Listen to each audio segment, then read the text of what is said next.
Assalamualaikum warahmatullahi wabarakatuh. Perkenalkan, saya Olivia Serandayani dari Peminatan Administrasi Kebijakan Kesehatan atau AKK, Prodi Ilmu Kesehatan Masyarakat, Fakultas Kesehatan Masyarakat, Universitas Sriwijaya. Pada kesempatan kali ini, melalui mata kuliah analisis kebijakan di bidang kesehatan, saya akan membahas mengenai analisis surat edaran Menteri Desa, Daerah Tertinggal dan Transmigrasi Republik Indonesia nomor 8 tahun 2020 tentang desa tanggap COVID-19 dan penegasan padat karya tunai desa melalui pendekatan segitiga kebijakan.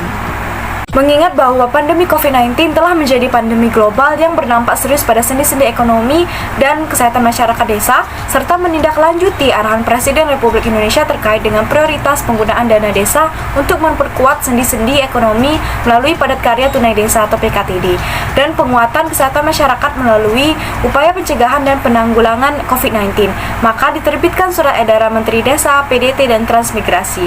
Maksud dari tujuan dari surat edaran ini digunakan sebagai acuan pelaksanaan desa tanggap COVID-19 dan pelaksanaan padat karya tunai desa atau PKTD dengan menggunakan dana desa. Sebagaimana yang telah kita ketahui, analisis segitiga kebijakan ini terdiri dari 4 komponen. Yang pertama adalah aktor, konten atau isi, proses, dan terakhir adalah konteks. Mari kita bahas satu persatu. Yang berperan di dalam kebijakan ini adalah yang pertama, Kepala Desa, Ketua Badan Permusyawaratan Desa atau BPD, Perangkat Desa, anggota BPD, Kepala Dusun atau yang setara, Ketua RT dan RW, pendamping lokal desa, pendamping program keluarga harapan atau PKH, pendamping desa sehat, pendamping lainnya yang berdomisili di desa tersebut, bidan desa, Karang Taruna, PKK, kader penggerak masyarakat desa, yang mana terlibat secara aktif dalam tugas pokoknya masing-masing. Lalu pemerintah desa dan perangkatnya melakukan eksekusi kebijakan pada tatanan warga melalui tim relawan desa. Yang kedua adalah tokoh agama, tokoh adat, dan tokoh masyarakat yang bertugas untuk membantu memotivasi dan mempromosikan kepada masyarakat untuk mematuhi protokol kesehatan sebagaimana yang telah ditetapkan dalam kebijakan yang berlaku. Yang ketiga adalah Bayangkara Pembina Keamanan dan Ketertiban Masyarakat dan Bintara Pembina Desa atau Babinsa yang bertugas untuk menjaga kegiatan dari gangguan keamanan yang sekiranya dapat terjadi dan memastikan kegiatan dapat berjalan dengan lancar dan kondusif. Yang terakhir adalah Menteri Desa, Daerah Tertinggal dan Transmigrasi Republik Indonesia yang bertugas untuk membuat kebijakan yang tepat sasaran dan sesuai dengan apa yang dibutuhkan oleh desa dan masyarakatnya, serta melakukan pemantauan dan pengawasan pada desa-desa di Indonesia yang terkena dampak COVID-19. Kebijakan ini berisi pengelolaan padat karya tunai desa atau PKTD dan pembentukan tim relawan desa lawan COVID-19 dengan struktur organisasi dan pembagian tugas pokok masing-masing kepada setiap individu ataupun kelompok ataupun badan yang terlibat.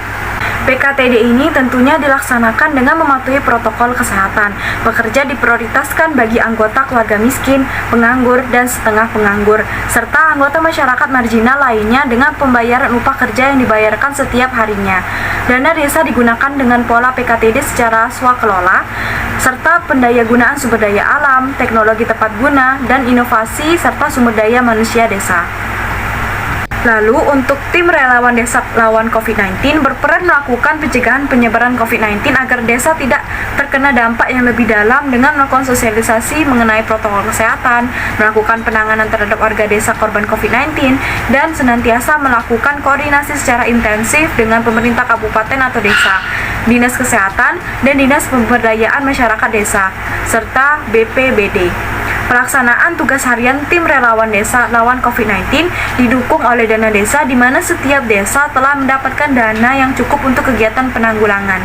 Pemerintah desa menjadikan tim relawan COVID-19 sebagai acuan dalam penggunaan dana desa untuk pencegahan dan penanganan masyarakat desa yang terdampak COVID-19.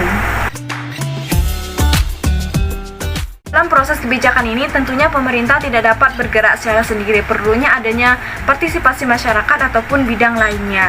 Lalu, pemerintah desa dengan bidang terkait yang terlibat melakukan pengawasan terhadap penerapan kebijakan tersebut di tingkat desa agar meminimalisir kesalahan interpretasi dan instruksi yang termuat dalam surat edaran.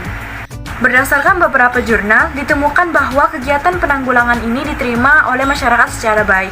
Salah satunya adalah pada Desa Sekoci di Kabupaten Langkat dalam program Desa Tangguh COVID-19 melalui pemberdayaan kelompok tani berbasis social partnership. Kegiatan ini telah mampu menghasilkan peningkatan pemahaman kelompok tani terkait keterlibatan peran petani dalam pengembangan desa tangguh COVID-19, serta peningkatan kepengetahuan kelompok tani tentang teknis pembentukan dan peningkatan kapasitas manajemen bisnis pertanian berbasis sociopreneurship. Dan dengan meningkatnya pengetahuan para petani tersebut, maka tingkat kesadaran masyarakat baik itu dari hal penggunaan masker, menjaga jarak, cara penularan, dan apa yang harus dilakukan ketika mengalami gejala COVID-19 dan sebagainya telah meningkat pula. Tentunya hal tersebut tidak lepas dari peran penting para tim relawan desa lawan COVID-19 yang senantiasa melakukan sosialisasi atau memberikan informasi seputar COVID-19 ke masyarakat desa. Kesadaran masyarakat desa menunjukkan salah satu bukti keberhasilan program, walaupun kita tidak bisa mengabaikan kenyataan bahwa masih ada masyarakat yang masih mengabaikan protokol kesehatan lainnya. Yang pertama adalah faktor politik dan hukum. Dalam mengeluarkan suatu kebijakan tidak akan pernah lepas dengan politik dan hukum.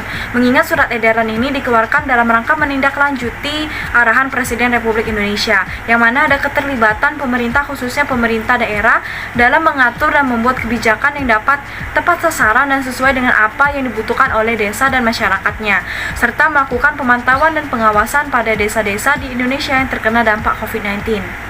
Yang kedua adalah faktor situasional.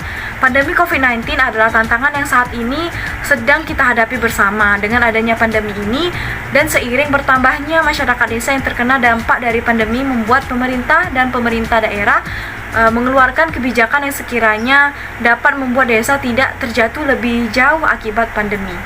Yang ketiga adalah faktor ekonomi.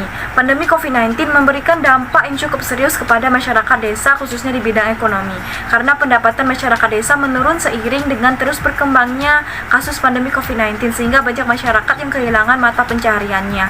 Tentunya hal ini dapat mempengaruhi sendi-sendi ekonomi masyarakat desa dan seterusnya dapat mempengaruhi kepada status ekonomi negara, sehingga pemerintah desa mengeluarkan kebijakan tentang pengelolaan padat karya tunai desa atau PKTD, agar ekonomi masyarakat desa tidak jatuh akibat pandemi. Yang keempat adalah faktor sosial. Mengingat setiap masyarakat memiliki hak untuk dilindungi dan hak atas kesehatan yang merupakan hak asasi manusia, maka pemerintah bertanggung jawab untuk menjaga masyarakatnya agar mendapatkan hak atas kesehatannya masing-masing dan menjaga kesejahteraan masyarakat sehingga diciptakannya sebuah kebijakan. Yang terakhir adalah faktor budaya.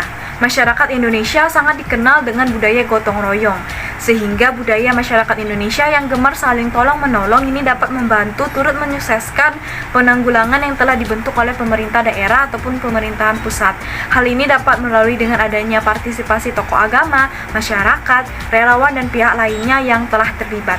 Sekian penjelasan saya mengenai analisis surat edaran Menteri Desa, Daerah Tertinggal dan Transmigrasi Republik Indonesia nomor 8 tahun 2020 tentang desa tanggap COVID-19 dan penegasan padat karya tunai desa melalui pendekatan analisis segitiga kebijakan. Apabila ada kekurangan ataupun kesalahan dalam pengucapan kata, saya mohon maaf. Kepada Allah Subhanahu wa taala saya mohon ampun. Semoga bermanfaat. Terima kasih. Wassalamualaikum warahmatullahi wabarakatuh.